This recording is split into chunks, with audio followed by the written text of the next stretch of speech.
ঘর থেকে বাবা ডাক দেয়, ঝর্ণা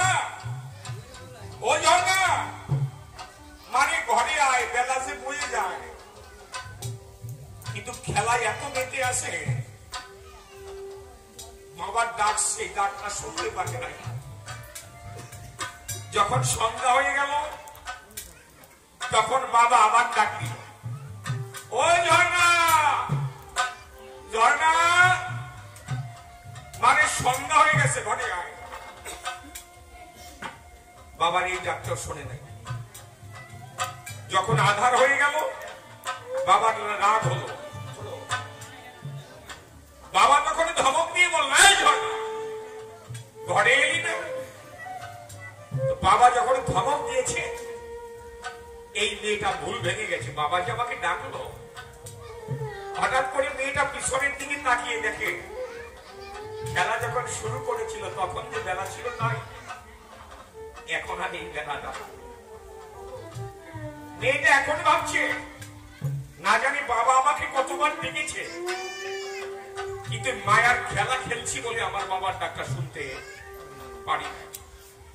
এখন তো রাত হয়ে গেছে, এখনো যদি ঘরে না যাই বাবা এসে আমাকে মারতে মারতে জোর করে ঘরে নিয়ে যাবে। মেয়েটা এখন বাবার ভয়ে তাড়াতাড়ি করে দৌড় দিয়ে ঘরে চলে গেছে। মেয়েটা তো ঘরে চলে গেল, কিন্তু মেয়েটার যে খেলার পুতুলগুলো, ওই পুতুলগুলো গোসাই নিয়ে যাওয়ার আর সময় পায় নাই, খেলার জায়গায় পড়ে আছে। দেখেন একটু চিন্তা করে, আমরা যারা মন আনন্দে যাচ্ছি সংসার করে, আমরা ছেলে মেয়ে নিয়ে পুতুল খেলছি। ছেলেকে সাজাতে হবে, বড় করতে হবে, চাকরি করাতে হবে, বিয়ে দিতে হবে। মেয়েকে সাজাতে হবে, বড় করে বিয়ে দিতে হবে। এই সংসার ভাবনা ভাবতে ভাবতে কখন যে জীবন বেলাটা আস্তে আস্তে ডুবে এসেছে, এই কথা আমরা কেউ কোনোদিন কল্পনা করিনি। বিশ্বপিতা ভগবান একবার ডাক দিয়ে বলেছে, এই মায়ার খেলা খেলিস না, আমার পথে আয়, তোর জীবনে বেলা বয়ে যাবে। ভগবানের ডাক শুনি নাই। কিছু বছর পরে যখন চুল পেকে গেল, ভগবান ইশারা দিয়ে বলল, তোর জীবনের সন্ধান এনে গেছে, চুল পেকে গেছে, আর হাতে পায়ে শক্তি নাই, আমার কাছে আয়, আমার পথে আয়, সাধুর সঙ্গে আয়। ভগবানের এই কথাটা শুনি নাই। এই কথা দেখেন ভেবে ভগবান যখন শেষবার ডাক দিয়ে দেবে, তখন এই ছেলে মেয়ে পুতুল গোছানোর আর সময় থাকবে না। একাই এসেছে ভূমি, একাই হবে। আমারই কথা বলো, এখনো সাধুর সঙ্গে গণনা করো।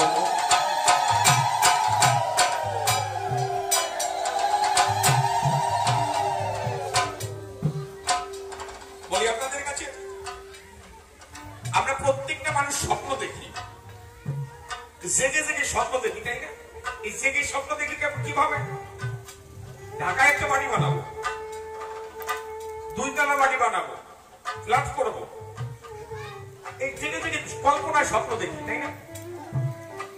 আচ্ছা, এই স্বপ্নটাকে কেউ কোনোদিন দেখেছেন জেগে জেগে? একদিন 4 বেহারার পালকিতে করে আপনাকে আমাকে নদীর পাড়ে নিয়ে যাবে। যে ছেলেকে এত ভালোবেসেছেন সেদিন মুখে আগুন দেবে তো? যেদিন নদীর পাড়ে একা একা থাকবেন, আচ্ছা সেই দিন পাশে কে থাকবে?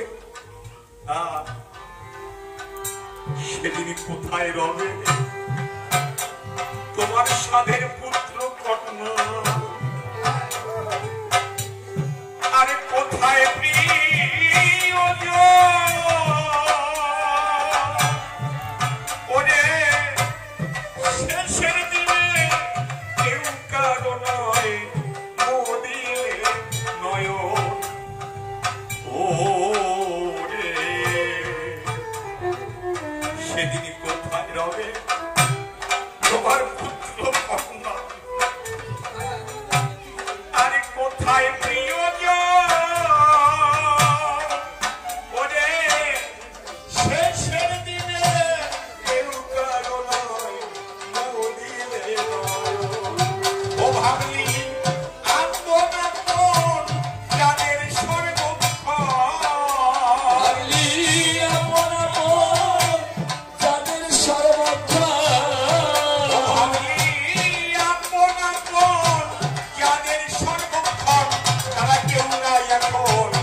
পরের কান্না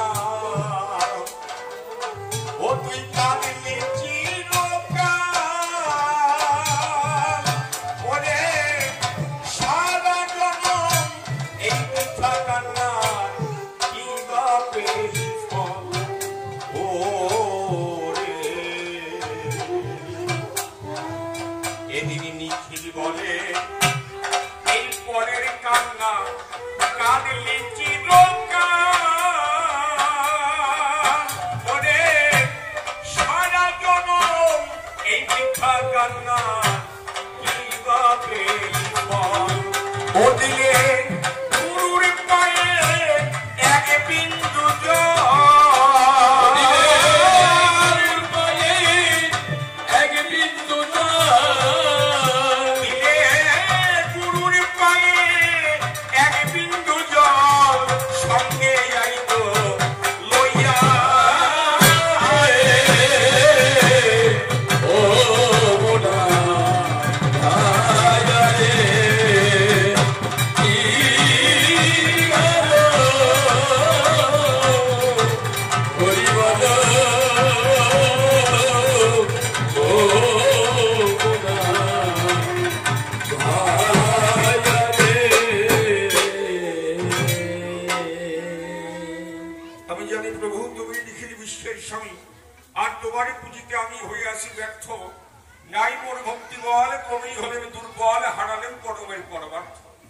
দেবতা গন্ধর্ব আদি পাহাড় কিংবা জলধি করে তোমার ধ্যান চন্দ্র সূর্য গ্রহ দলে সবই তোমার ইচ্ছাতে চলে তুমি ব্রহ্মার ব্রহ্মদেব কেছি তোমায় বর্ণে বর্ণিতে হার মানে বর্ণে স্বর্ণে বর্ণে তোমার প্রীতি জনে গাছের পাতায় যত রেখা লেখা নয় দয়াল সবই তো তোমার নাম লেখা তুমি শুধু দেখার মতো আখি দিব বলে পিতামাতার চরণ পড়ে ভক্তি কোটি বাণী বাণে গুরুদেবের চরণ ধরে প্রণতি জানাই তোমরা থাকো যে দেশে আমাকে ভালোবে সেদিন পদ্মাসনে বসে বসে তোমাদের শিখানো কথা তোমাদেরই বলা চাই আর আছেন যত ভক্ত সকলের চরণেই জানাই ধন্যবাদ আপনাদের প্রেম সম্পদ যদি মাথে পাই আপনাদের আশিস নিয়ে মাথে চলবো কবি কাব্যের পথে এছাড়া দেহেতে আমার বিদ্যা বুদ্ধি শক্তি কিছু নাই বন্দনাতে অল্প করে এবার যাব ভূমিকার ভিতরে বিপক্ষের সরকার এসে আসরে মীরাবাই নাম ধারণ করে রূপ গোস্বামী বানায় আমার বেশ ভালো ভালো কয়েকটা মধুর সুরে প্রশ্ন করে যায়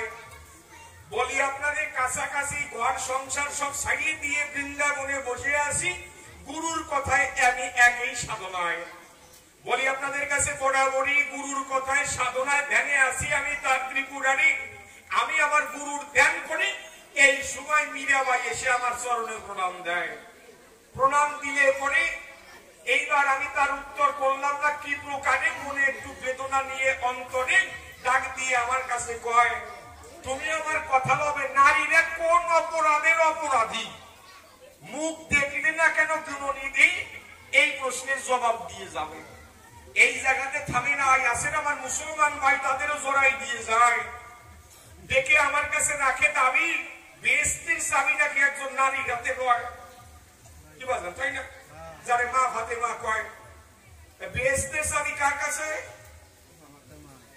নারীর কাছে তাই তো ওনারা আসলে বলতে বলবেন আরে মুসলমানরা নারী নিয়ে মসজিদে কেন জানাই যায় যাদের হাতে বেহেশতের চাবি হয় তাদের নিয়ে মসজিদে যাওয়া যায় না কেন এটা জেনে এসে কয় কি জানা আপনারা কেউ ওই আনসারের কথা কয় কেন একজনের হাতে বেহেশতের চাবি মা ফাতেমার হাতে বেহেশতের চাবি নেই জানো না তাই বলে কোন মুসলমান সে যদি মসজিদের সভাপতি হয় তার স্ত্রী নিয়ে মসজিদে নামাজ পড়তে যাবে না যাবে তাদের হাতে বেহেশতের চাবি ওনারা কি বলাবেন মায়ের খাইয়ে আউলিয়ে যাবে না হ্যাঁ সব জায়গায় সবকিছু মাথা পড়ি থেকে না হ্যাঁ বাবা বলি আপনাদের কাছে শুধু তাই নয় সনাতন ধর্মের নিয়ম আছে কাস্টের নারীও মুনিদের মন ভুলাই দিতে পারে মুনি নামছে অতিক্রম মুনিদের মনও ভুলাই দিতে পারে এই জন্য সাধকে যারা রয় নারীদের কাছ থেকে একটু দূরে দূরে থাকতে সবাই কয় আমার গোড়া রায় মহাপ্রভু যেজন ছিল ডাক দিয়ে করে দিল মানা নারী তো দূরের কথা কাস্টের নারী মানে কাঠ দিয়ে কোন মূর্তি যদি করা হয় ওই নারীর মুখ দর্শন করা যাবে না পরিষ্কার বাংলা তাহলে আপনারা বলতে পারেন তাহলে আমারই অবস্থা কি হবে না? এটা কিন্তু বোঝার বিষয়।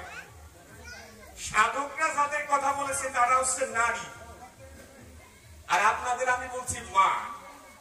আপনারাও নেবেন উপমা, মা আর নারী এই দুটো বিষয় এক না, এইটুকু কথা রাখলে হবে। মা আর নারী এই বিষয়টা এক না। চিন্তা করেন, তাই নারীর ভিতরে চাওয়া পাওয়া আছে আপনাদের জানা রয়েছে, আর মায়ের ভিতরে চাওয়া পাওয়া কামনা কিছুই নাই। বিষয়টা কেমন আলাদা হয় আর একটু বোঝাতে হয়, কে নারী আর কে মা। মায়ের কাছে যদি কেউ বাধা দেয় নাই, বলে আপনাদের কাছে গৌরাঙ্গ মহাপ্রভু নিজে প্রত্যেকদিন মার হাতে খেয়েছে, যেখানে থাকতো না কেন মায়ের হাতে এসে খেয়ে যেত। এবার মা আর নারী কেমন হয় দিতে হয় পরিচয়।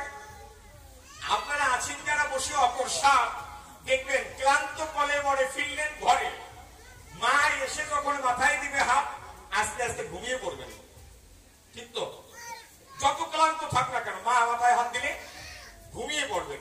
এবার মা আপনাকে ঘুম পাড়াইয়ে রেখে অন্য ঘরে চলে গেল সুখে, আপনার স্ত্রী ঘন্টা খানিক পরে এসে যখন মাথায় হাত দেবে, ঘুমন্ত মানুষের ঘুমো ভেঙে যাবে। তাহলে শোয়ার ভিতরে পার্থক্য আছে।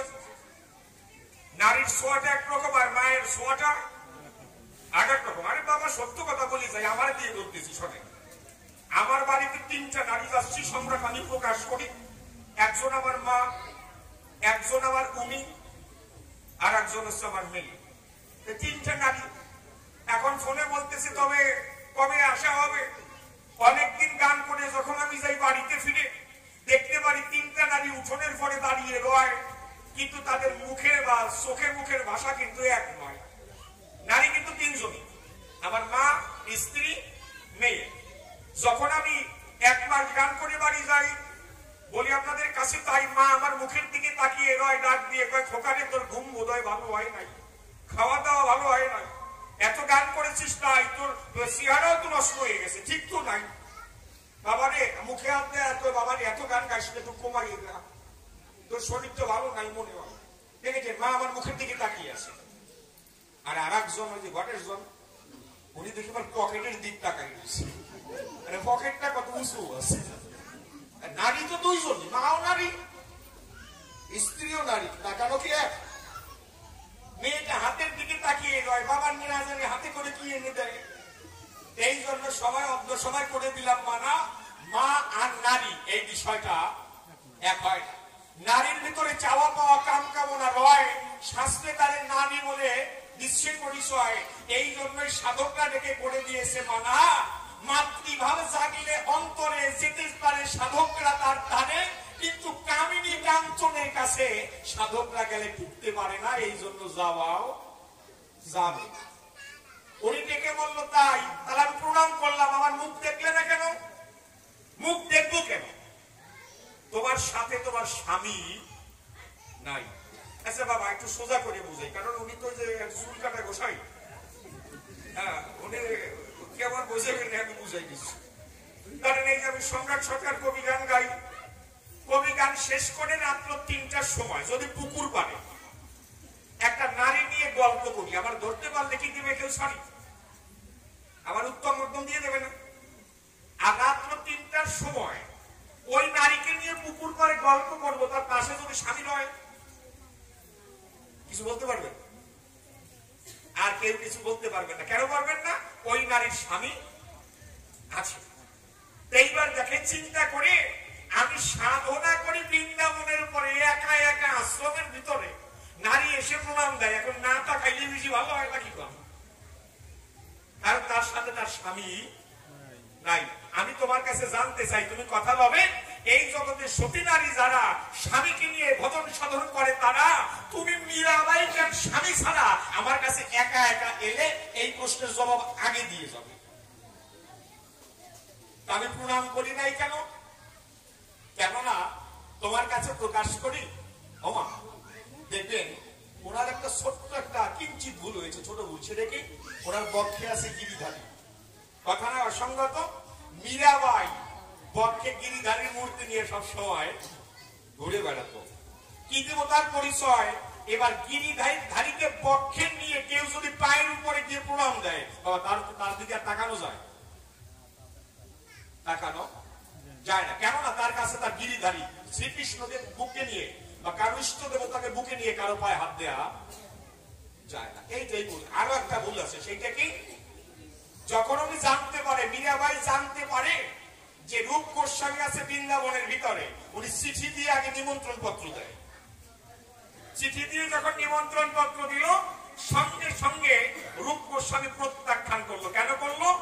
আপনাদের আছে জানা, বৈষ্ণবরা কোনোদিন চিঠির নিমন্ত্রণে যায় না। বৈষ্ণবের কাজ নয় যায় পর ঘর, নিজের লাগি নয় তরাতে পাবর। বৈষ্ণব নিমন্ত্রণ করতে হলে বস্ত্র নিয়ে গলে পড়ে থাকতে হয় তার চরণ যুগলে। যদি কৃপা করে তোমার বাড়ি যায়, কোন বৈষ্ণব যদি তোমার বাড়ি যায়, বুঝবে তোমার কোটি জন্মের ভাগ্য আছে।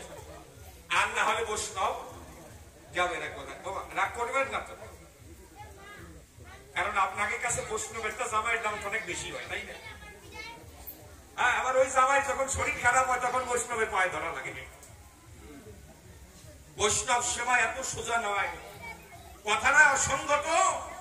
বৈষ্ণব সেবা যদি চিঠি দিয়ে করা যেত, তার শ্রীকৃষ্ণ ভগবান অর্জুনকে রুহিদাস মুসির বাড়িতে পাঠাত। একটু না বললেই নয়, বৈষ্ণব নিমন্ত্রণ করতে কি করতে হয় বলি আপনাদের কাছে। শ্রীকৃষ্ণ অর্জুনকে ডেকে বলছে, অর্জুন আমার কথা ভাবে রুহিদাস মুসিকে এনে যদি ভোজন করাতে পারো, তবে অমরাবতীতে ঘন্টা বাজবে, স্বর্গে যেতে পারবে। এখন অর্জুন মনে মনে চিন্তা করে, এখন মুসি মানুষ, আমি গিয়ে বললেই সে চলে আসবে। কি দেবতার পরিচয়? এইবার রুহিদাস মুসি যখন হয়, চামড়া দিয়ে জুতো সেলাই করে, মানে মুসি মানুষের যে কাজ হয় চামড়া দিয়েই সংসার। এখন যখন বলি আপনাদের কাছে, ওই অর্জুন রুহিদাস মুসির বাড়িতে গেছে, গিয়ে দেখতে পারে চামড়া শুকানো আছে, জলে ভেজানো আছে, মানে চামড়ার গন্ধে আর টেকা যায় না। তো অর্জুন একটা নাক বন্ধ করে, যাতে এক নাক দিয়ে বন্ধ না থাকে, বন্ধ করে রুহিদাস মুসির প্রণাম করে পায়, ডাক দিয়ে কয়, তুমি কৃপা করে কালকে আমার বাড়ি যাবে, গিয়ে একটু বৈষ্ণব সেবা করে দুটো লবণ ভাত খাও। এখন রুহিদাস মুসি দেখতে পারে অর্জুন নাক একটা বন্ধ করে রেখেছে, মানে আমাকে ঘৃণা করছে। তো বাবা রুহিদাস মুসি চিন্তা করে, আমার যদি এখানে ঘৃণা করে, ওর বাড়ি গেলে তো আমার বসতেই দেবে। এখন আপনারা জানেন, শাস্ত্রে বলেছে কৃষ্ণ ভক্ত বড় চতুর। যারা কৃষ্ণ ভক্ত তারা খুব চালাক। রুহিদাস মুসি ডেকে বলেছে, অর্জুন কে বলেছে আমি বৈষ্ণব? ত্রিনাদপি শুনিছে ন তরু রূপে কৃষ্ণ না অমানীন মানদেনা কীর্তনীয় সদা হরি। বৈষ্ণব হতে গেলে তৃণের থেকে নিচু হতে হয়। এই জন্য রুহিদাস মুসি ডাক দিয়ে কয়, কে বলেছে আমি বৈষ্ণব? আমি রুহিদাস মুসি চিন্তা করি, তাই অর্জুন তোমার মতো বড় বৈষ্ণব ত্রিভুবনে একজনও নাই। কেননা ভগবান শ্রীকৃষ্ণ যার রথের সারথি, তোমার বাড়ি যাবো পরে, তুমি এসেছো কৃপা করে, তুমি কৃপা করে একটু বসো, আর আমার বাড়িতে যদি একটু লবণ ভাত সেবা করো, আমার একটু বৈষ্ণব সেবা করার সুযোগ দাও। এখন অর্জুন চিন্তা করে, গন্ধে টিকা যায় না, আর এই বাড়িতে খাওয়া যায়? খেতে গেলে কম করে এলো, আর আধা ঘন্টা লাগবে না গন্ধের ভিতরে? কি বলে? বাস্তব কথা বলতেছি, সম্রাট হয়ে বলতেছি, আমি তখন ভারতে ছিলাম। এটা 2014 সালের ঘটনা। একটা দোকানদার, সে ওই মুদির দোকান দিয়ে বসছে, ডিম বিক্রি করে, ডাল বিক্রি করে। তো এক লোক, দোকানদার আবার একটু তোতলা, মানে কথা কয়, একটু কথা বলতে অনেক সময় লেগে যায়। তো ওই লোকের নাম হচ্ছে গঙ্গাচরণ গঙ্গোপাধ্যায়। তো মুদির দোকানদার, এক লোক গিয়ে বলছে, দাদা ডিমের দাম কত? তো লোকটা বলতেছে 10 টাকা। দাদা আপনার নাম কি? দাদা ব্যবসা সর্বনাশ করি না, আধা ঘন্টা লাগবে। 10 টাকা বলতে যদি 10 মিনিট কেটে যায়, আর গঙ্গাচরণ গঙ্গোপাধ্যায় বলতে গেলে আধা ঘন্টা লাগবে। এইবার ওই রুহিদাস মুসি যখন বলেছে আমার বাড়িতে যদি একটু সেবা করো, এই সময় অর্জুন মনে মনে চিন্তা করে, এ তো আরো আধা ঘন্টা কাটাই দেবে। অর্জুন থেকে বলে, তাই আমারও তোমার বাড়িতে সেবা করার ইচ্ছা ছিল, কিন্তু আমি কিন্তু এখনো স্নান টান করিনি। রুহিদাস মুসি কয়, আমারও তারা হবে নাই, তুমি স্নান করে আসো। বলে তেল পাবো কোন জায়গায়? তখন রুহিদাস মুসি ঘরে গেল, হাঁটিতে হাঁটিতে একটা তেল নিয়ে গ্যাসনো করে চামড়ার বাটি ছিল, মানে আরো ভেজাল বানায়। এখন রুহিদাস মুসি দেখি তো চামড়ার বাটি নিয়ে আসছে, অর্জুন দেখে চামড়ার বাটি, এই তেল নিয়ে যায় কোন কায়দায় নিয়ে একটু সিটে দিচ্ছে, বলে স্নান করবো কোন জায়গায়? রুহিদাস শুনেছে মুসিটিকে দিল ধারণা, আমি তো মুসি মানুষ, মানুষে আমাকে ঘৃণা করে, মানুষের বাড়ি তো আমি যাই না। আমি বলি তোমার কাছে তাকিয়ে দেখো, আমার ছোট্ট একটা পুকুর আছে, ওই পুকুর থেকে স্নান করে আসো। অর্জুনকে যখন পুকুরে পাঠায়, অর্জুন গিয়ে দেখতে পায় ওই পুকুরের উপরে জলে চামড়া ভিজিয়ে রাখছে, ওইখানে স্নান করে যায়। অর্জুন অন্তরে করে বিবেচনা, যদি আমি স্নান না করি তবে তো সেও আমার বাড়ি যাবে না, এক কাজ করি ওইখান থেকে একটা চামড়া সরাইয়ে কোনো কাজে একটু জল নিয়ে ছিটিয়ে দিই, স্নান করে বলি আপনাদের কাছে। অর্জুন যখন বাহাত দিয়ে ধরে একটা চামড়া টান দিয়েছে, জলের দিকে তাকিয়ে দেখতে পারে আশ্চর্য বিষয়, মকর বাহিনী গঙ্গা ওই জলের ভিতরে দেখা যায়, মকরের উপরে চড়ে গঙ্গা বসে আছে। অর্জুন ডাক দিয়ে বলছে, ওমা আমি জানি তাই, এই জগতে তোমার মতো পবিত্র বস্তু আর কিছুই নাই। কেউ যদি তোমার নাম স্মরণ করে, গঙ্গা নাম মনে জপ করলে তার পাপ নাশ হয়ে যায়। আর কেউ যদি তোমার জলে একবার স্নান করতে পারে, তার জন্ম জন্মান্তরের পাপ দূর হয়। ওমা তুমি এত পবিত্র, কিন্তু তুমি পচা জলের তলে কেন আছো? রুহিদাস মুসির চামড়া ভেজে পচা জলের তলে কেন আছো? তখন গঙ্গা ডাক দিয়ে কয়, পুত্র অর্জুন শোনো, এই জগতের মানুষ যারা আমার উপরে সমস্ত পাপ দিয়ে যায়, তারা এই কথা দেখেছো ভেবে জগতের পাপ আমি বহন করি, তবে আমার এই পাপের কি হবে?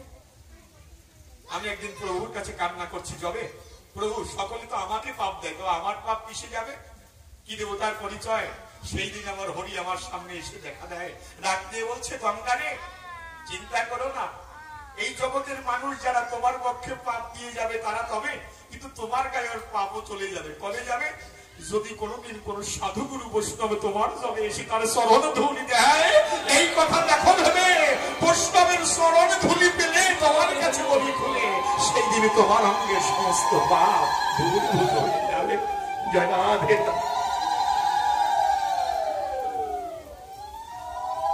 অর্জুন এতেই থেমো না, তুমি পিছনের আর একটা চামড়া ধরে টান দাও। পিছনের আর একটা চামড়া ধরে যখন টান দেয়, দেখতে পারে আশ্চর্য বিষয়, আমার স্বয়ং ভোলানাথ যিনি জলের নিচে আছেন, তিনি গৌরীকে সঙ্গে করে সেটায়। ভোলানাথ ডাক দিয়ে কয়, দেখো পিছনে কে দাঁড়িয়ে আছে। আর একটা চামড়া ধরে যখন টান দেয়, দেখতে পারে রাধা কৃষ্ণ যুগল হয়ে বৈষ্ণবের